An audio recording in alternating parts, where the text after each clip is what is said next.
Alnındakı oyuncunu tap. Top 5 liqada oynayır. Aha. Dünya kuboku yoxdur, var yoxsa? Yox, yoxdur. Çempionlar Liqası finalında oynayır. Aha. Okey. Yaşı 30-dan yuxarı olar onda. Yox. Hal-hazırda Avropada aktiv oynayır yoxsa? Aha. Artıq öz ölkəsinə qayıdır.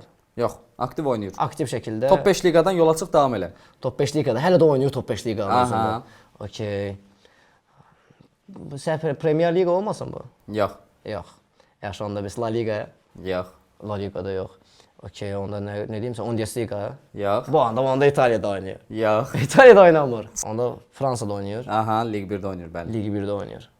Fransada oynayan kim var? Marsilyada oynayır. Yox. PSG-də oynayır onda. Aha. Deməli Avropa finalı var. Cavan kadrdır yoxsa yaşlıdır? Kömək edeyim sənə. 26 yaşı var. 26 yaşı var. 26 yaşında deyən Barcola deyir cavandır. Neves deyir, o da cavandır. 26 yaşında ləyət şeytana kimdir 26 yaşında orada? Bəlkə bir mövqe sualı verəsən.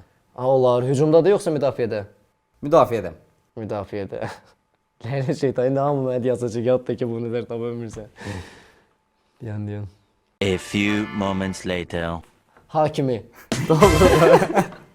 Dayandı birdən ağlına. Əşrəf Hakimi!